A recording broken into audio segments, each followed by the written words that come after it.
Okay.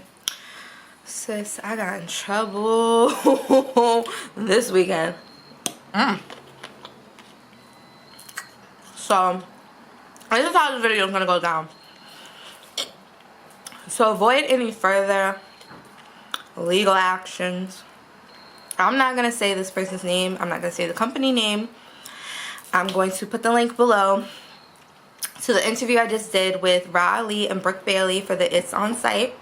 I want you guys to watch it, come back, and then you'll know who this company is and who this man is, because this video is not going to say their name.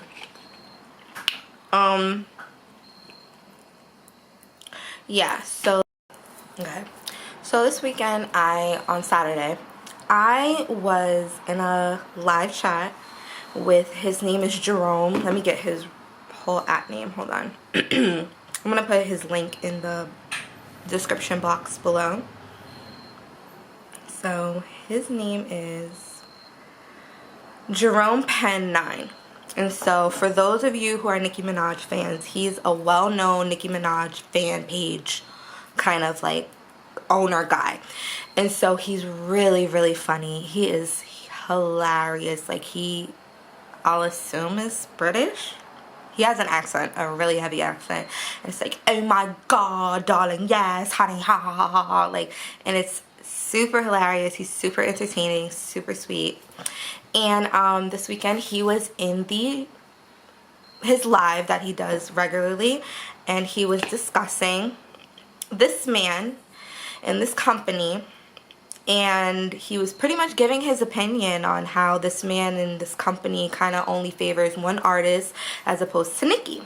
And so I jumped in the live, and I, was listening for a while. And I said, you know what, I agree with what you're saying, because I used to work for him, and that kind of fits, his MO and his personality. So once I said I used to work for the company and I used to work for the guy, of course I got invited onto the live, and they wanted to hear more about the story. And so I didn't really think of it as a story, seeing as how this guy, he's on TV, he's on his own radio show, kind of already portraying who he is. So I didn't really think of it as anything when it came to me saying basically what everybody knows, that he's like rude and narcissistic and all these other things, and fake, and only wanting to be around certain people who favor him and his business. So, pretty much said that, we were on the live for, it was a long time. Like, my phone kept dying and things like that. We was on the live probably for close to an hour. In the midst of everything, giggles and talking and dishing, I kind of let some information slip. And when I mean slip, I mean I told some stuff that somebody told me and they weren't supposed to tell. And that was just where it all went haywire. When I was working for the company, I did sign an NDA, and in the NDA it basically states that while I was working for the company during that time period, which was about a year, I was not allowed to tell anyone any information that I learned while working at the company for a minimum of 5 years. However, once you leave the company, any information that you get on this company after you've already resigned, it's fair play.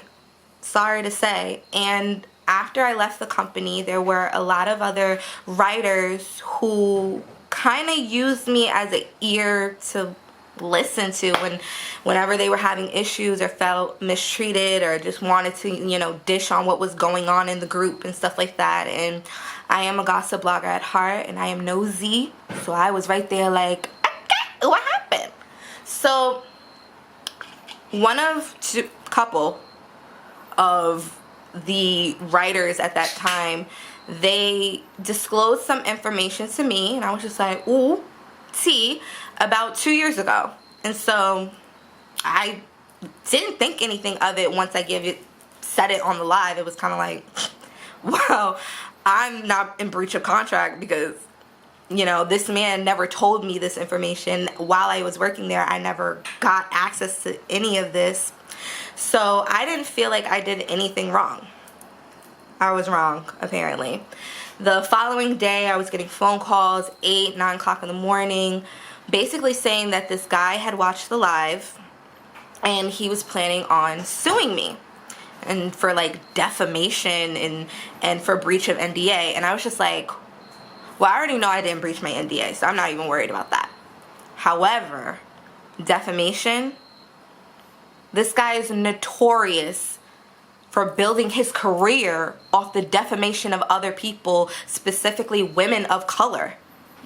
And so to have him say that I was trying to tear down his brand or to make him look in a bad light, I can't make you look what you already look like to everyone else.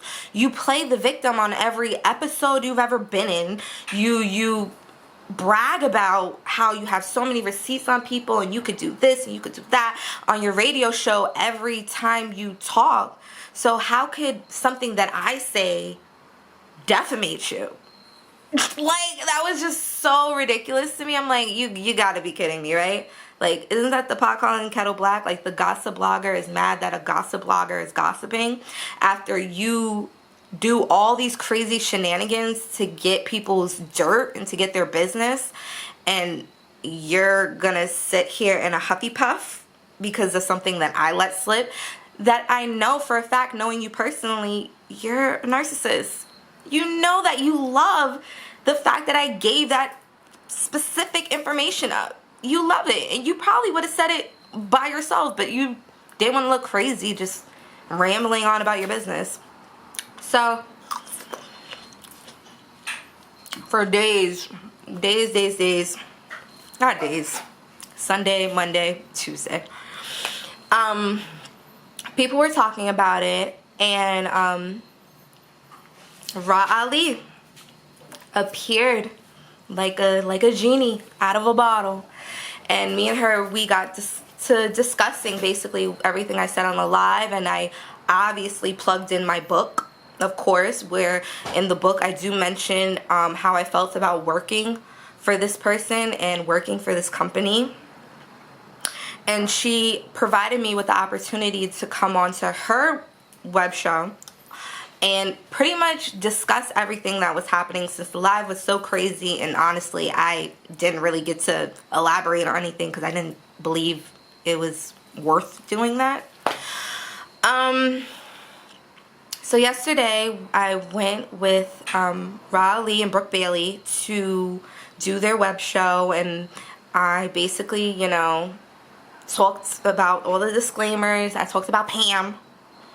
That was ridiculous. And so it's a short show, and so I opened up my Instagram to questions that you guys might have had for me that I didn't get to answer on the show, and so I'm gonna read off a couple of them.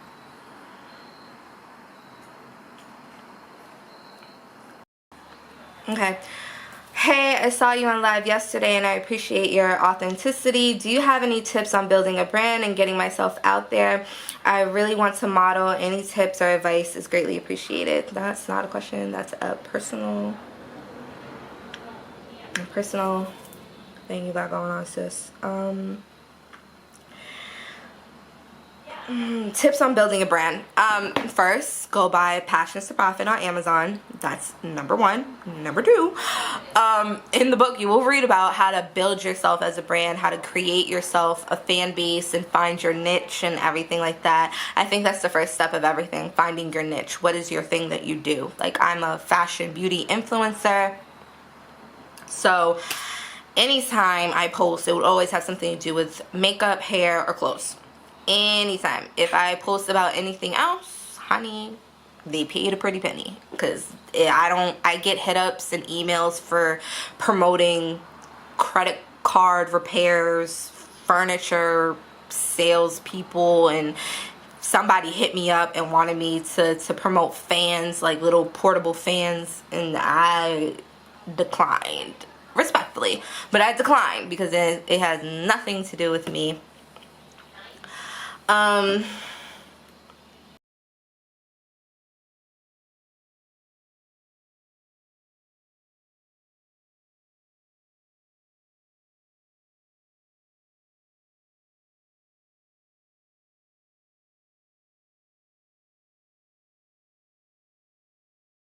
unlocked, or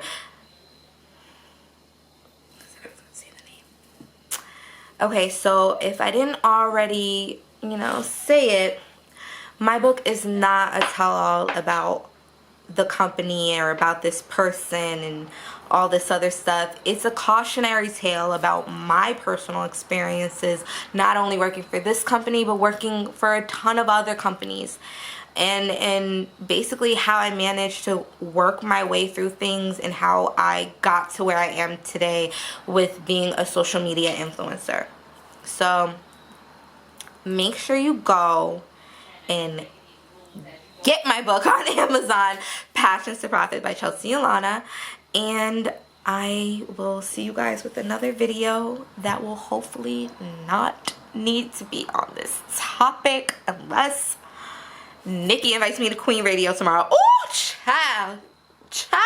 If she says my name tomorrow, I'm gonna pass out. Like, I'm gonna be wherever I'm at any given time, and Nikki's gonna be like, and shout out to Chelsea-Alana.